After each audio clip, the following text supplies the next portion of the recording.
नमस्कार साथियों, आप सभी का हम फिर से बहुत बहुत स्वागत करते हैं हमारे YouTube चैनल पर। तो आइए बात कर लेते हैं लोकसभा के चुनावों की। वैसे तो चुनाव 2024 में होने वाले हैं, लेकिन इस साल का 2022 का आखिरी ओपिनियन पोल में जो नतीजे सामने आए हैं बेहद ही चौंका देने वाले हैं। अगर साल 2023 की शुरुआत में अगर जनवरी में लोकसभा के चुनाव हो जाए तो किसकी सरकार बनने जा रही है, इसको लेकर के देश की संपूर्ण 543 सीटों का आखिरी ओपिनियन पोल इस साल का निकल कर आ चुका है, जो बेहद ही चौंका देने वाला है।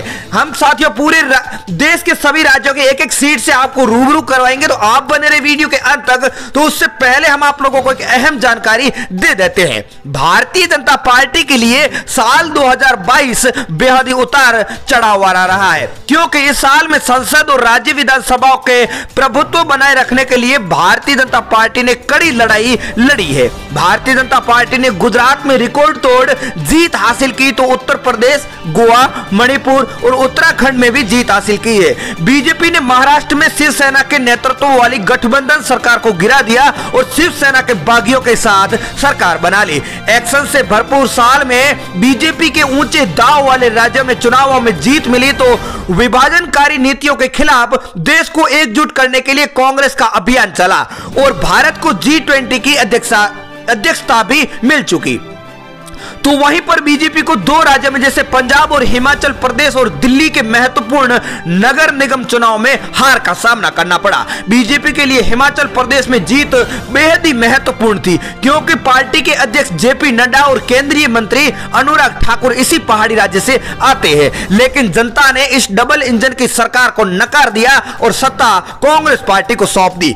एनडीए में बीजेपी में की आम आदमी पार्टी के साथ सीधी लड़ाई देखने को मिली थी। एमसीडी में 2022 में जीतकर आम आदमी पार्टी ने बीजेपी के पिछले 15 सालों से चले आ रहे शासन को तोड़ दिया। यह भी बीजेपी के लिए एक सबसे बड़ा झटका माना जा रहा है। इन चुनावों को हारने के बाद में भारतीय जनता पार्टी को बड़ी राहत मिली, क्योंकि उन्होंने गुजरात में सरकार बनाने में बरकरार रहे। वैसे तो लोकसभा के चुनाव अभी दूर है, लेकिन भारतीय जनता पार्टी ने खुद को वैचारिक और संगठनात्मक मोर्चों पर व्यस्त रखने एवं मैक्रो और माइक्रो स्तरों पर हावी होने के लिए कमर अभी से कस ली है। अपनी हिंदुत्व विचारधारा को सार्वजनिक स्वीकृति के बारे में भारतीय जनता पार्टी ने आज जितना सुरक्षित महसूस नहीं किया होगा।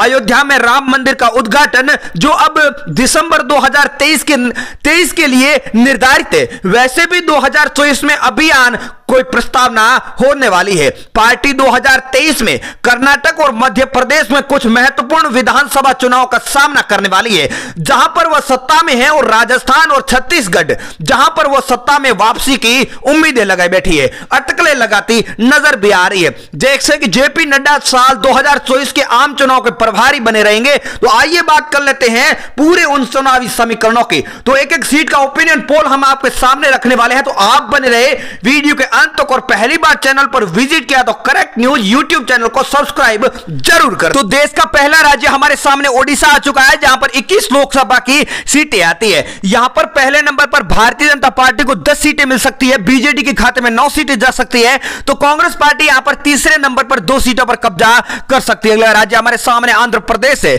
जहां पर 25 लोकसभा की सीटें आती है। यहां पर भी पहले नंबर पर भारतीय जनता पार्टी को 11 सीटें मिल सकती है। दूसरे नंबर पर वाईएसआर को 8 सीटें, तो कांग्रेस पार्टी को 3, तो टीडीपी के खाते में 3 सीटें जा सकती है। अगला राज्य हमारे सामने गुजरात है, जहां पर 26 लोकसभा की सीटें, यहां पर बीजेपी को प्रचंड जीत मिल रही है। 25 सीटें भाजपा के खाते में जा रही, कांग्रेस पार्टी को 1, तो अदर पार्टी का यहां पर गुजरात में खाता नहीं खुलने वाला है। राज्य आ चुका बिहार, जहां पर 40 लोकसभा की सीटें है। यहां पर पहले नंबर पर जेडीयू के खाते में 15 सीटें जा सकती है, बीजेपी को 12 सीटें मिलने का अनुमान है, तो आरजेडी को 8, तो कांग्रेस पार्टी के खाते में 2 सीटें जाने का अनुमान जताया जा रहा है। पंजाब की बात करें तो यहां पर 13 लोकसभा की सीटें हैं। यहां पर आम आदमी पार्टी की सरकार है और आप पार्टी के खाते में 7 सीटें जा सकती है। दूसरे नंबर पर कांग्रेस पार्टी को 3, बीजेपी को 2 और एसईडी के खाते में 1 सीट जा सकती है। पश्चिमी बंगाल की बात करें तो यहां पर 42 लोकसभा की सीटें हैं। यहां पर ममता बनर्जी यानी टीएमसी को 27 सीटें मिल रही है, बीजेपी को दूसरे नंबर पर 10 और कांग्रेस पार्टी को 4, तो सीपीआईएम को 1 सीट मिल सकती है। जम्मू कश्मीर की बात करें तो यहां पर 6 लोकसभा की सीटें हैं। यहां पर बीजेपी और पीडीपी में टक्कर बताई जा रही है, 2 सीटें बीजेपी को तो 2 सीटें पीडीपी को, कांग्रेस को 1, एनसी के खाते में 1 सीट जाने का अनुमान जताया जा रहा है। अगला राज्य हमारे सामने तेलंगाना, जहां पर 17 लोकसभा की सीटें। यहां पर पहले नंबर पर कांग्रेस पार्टी को 6 सीटें मिल सकती है, एआईएमआईएम को 3, बीजेपी को 4, तो टीआरएस के खाते में भी 4 सीटें जाने का अनुमान जताया जा रहा है। उत्तराखंड की बात करें तो यहां पर 5 लोकसभा की सीटें हैं, बीजेपी के खाते में 5 सीटें जा रही है, बाकी अदर कोई भी पार्टी का यहां पर खाता नहीं खुलने वाला। साथियों, आप देश के कौन से राज्य से वीडियो देख रहे हैं हमें कमेंट करके जरूर बताएं। हरियाणा की बात करें तो यहां पर 10 लोकसभा की सीटें हैं, यहां पर पहले नंबर पर भाजपा को 6 सीटें मिल सकती है, कांग्रेस पार्टी को 3, जेजेपी का खाता नहीं खुल रहा है, आम आदमी पार्टी के खाते में 1 सीट जा सकती है, अदर का यहां हरियाणा में खाता नहीं खुलने वाला है।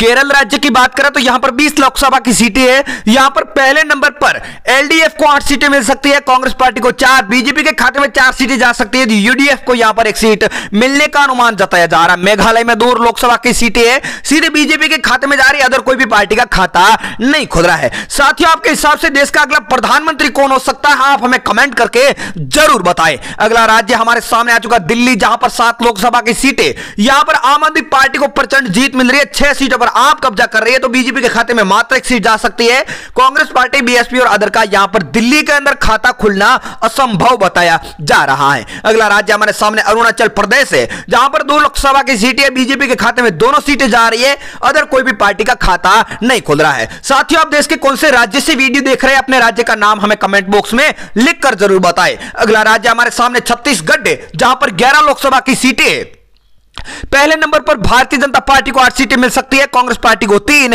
बीएसपी, आम आदमी पार्टी और अदर का यहां पर छत्तीसगढ़ के अंदर खाता नहीं खुलता बताया जा रहा है। मिजोरम की बात करें तो 1 लोकसभा की सीट है, सीधी बीजेपी के खाते में जा सकती है, कांग्रेस पार्टी का खाता नहीं खुल रहा है, बीएसपी का खाता नहीं खुल रहा है, तो समाजवादी पार्टी का भी खाता नहीं खुल रहा है, अदर को भी यहां पर मिजोरम के अंदर निराश होना पड़ सकता है। राज्य आ चुका राजस्थान, जहां पर 22 लोकसभा की सीटें, यहां पर कांग्रेस पार्टी की सरकार है, लेकिन लोकसभा के चुनाव में बीजेपी को 20 सीटें मिल सकती है, कांग्रेस पार्टी को 2 सीटें मिल सकती है, अदर पार्टी का यहां पर राजस्थान में खाता नहीं खुलने वाला है। राज्य आ चुका महाराष्ट्र, जहां पर 48 लोकसभा की सीटें, बीजेपी 37 सीटों पर कब्जा कर सकती है, कांग्रेस पार्टी को मात्र 1 सीट मिल सकती है, शिवसेना के खाते में 4 सीटें जा सकती है, कांग्रेस पार्टी एनसीपी को यहां पर 6 सीटें मिल सकती है, अदर का खाता नहीं खुल रहा है। हिमाचल प्रदेश की बात करें तो यहां पर फिलहाल कांग्रेस पार्टी की सरकार है, यहां पर टोटल 4 सीटें, 2 सीटें बीजेपी के खाते में जा सकती है, तो 2 सीटें कांग्रेस पार्टी को मिल रही है, अदर पार्टी का यहां पर हिमाचल के अंदर खाता नहीं खुल रहा है।